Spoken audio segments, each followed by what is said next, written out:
नमस्कार, मैं हूं आपके साथ गजाला परवीन और आप देख रहे हैं नव भारत टाइम्स। साल 2025 खत्म होने में अब कुछ ही घंटे बाकी हैं।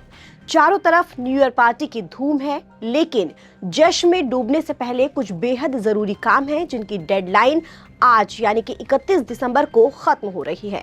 अगर आपने 31 दिसंबर तक इन जरूरी कामों को पूरा नहीं किया तो नए साल में आपको आर्थिक नुकसान और परेशानियों का सामना करना पड़ सकता है, क्योंकि इन सभी कामों का सीधा संबंध आपकी जेब से है। वो कौन से काम हैं, आइए जानते हैं। सबसे पहला और सबसे अहम काम है आयकर रिटर्न को लेकर। अगर आपने अभी तक अपना आयकर रिटर्न फाइल नहीं किया है तो आपके पास कुछ ही घंटे बचे हुए हैं।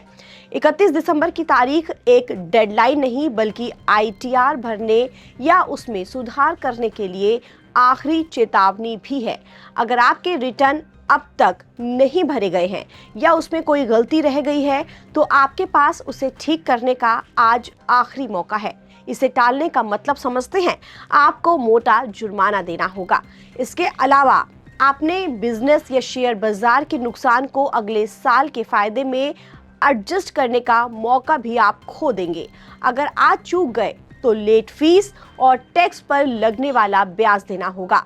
आप अपने कैपिटल मार्केट बिजनेस से हुए घाटे को अगले साल के मुनाफे से घटाने की सुविधा तक खो देंगे। 31 दिसंबर की तारीख निकल गई तो फिर आपके पास सिर्फ ITRU यानी कि अपडेटेड रिटर्न का ही ऑप्शन बचेगा। इसे असेसमेंट ईयर खत्म होने के 48 महीने बाद तक भरा जा सकता है।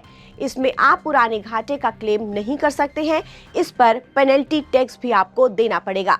इसके अलावा अगर आपने भी अभी तक अपना आधार कार्ड और पैन कार्ड लिंक नहीं करवाया है तो आपकी मुश्किल बढ़ने वाली है। आधार पैन कार्ड लिंक करवाने की आखिरी तारीख 31 दिसंबर रखी गई है। अगर आपने 31 दिसंबर तक दोनों दस्तावेजों को लिंक नहीं किया तो आपका पैन कार्ड इनएक्टिव हो जाएगा। अगर पैन कार्ड इनएक्टिव हुआ तो आपको बैंक से लेकर जॉब तक परेशानियों का सामना करना पड़ सकता है। इससे आप टैक्स रिटर्न नहीं भर पाएंगे, आपकी कमाई पर ज्यादा TDS कटेगा, इन्वेस्टमेंट, KYC और यहाँ तक कि फिक्स्ड डिपॉजिट के लिए आपके आवेदन रिजेक्ट हो सकते हैं। लेकिन ये सबके लिए नहीं है। ये उन पैन कार्ड धारकों के लिए है जिन्होंने अपना पैन बनवाने के लिए आधार नंबर की बजाय आधार एनरोलमेंट ID का इस्तेमाल किया था। ये नियम 30 जून 2023 वाली उस पुरानी डेडलाइन से बिल्कुल अलग है जो बाकी सभी लोगों के लिए थी। तीसरा अहम काम है छोटी बचत योजनाओं में निवेश। सरकार हर तिमाही PPF, सुकन्या समृद्धि और NSC जैसी छोटी बचत योजनाओं पर हर तिमाही ब्याज दरों की समीक्षा करती है। RBI ने हाल ही में रेपो रेट में 0.25% की कटौती की है। इसके बाद बॉन्ड यील्ड में गिरावट आई है। इस बात की उम्मीद है कि 1 जनवरी से शुरू होने वाली तिमाही के लिए स्मॉल सेविंग स्कीम यानी कि डाकघर योजनाओं पर ब्याज दरों में कटौती का ऐलान किया जा सकता है। इसलिए इन योजनाओं में मौजूदा ब्याज दरों पर निवेश का आज आखिरी मौका है। न्यू ईयर सेलिब्रेशन से पहले इन जरूरी कामों को प्राथमिकता दें। कुछ घंटों की लापरवाही आपको पूरे साल का आर्थिक नुकसान दे सकती है।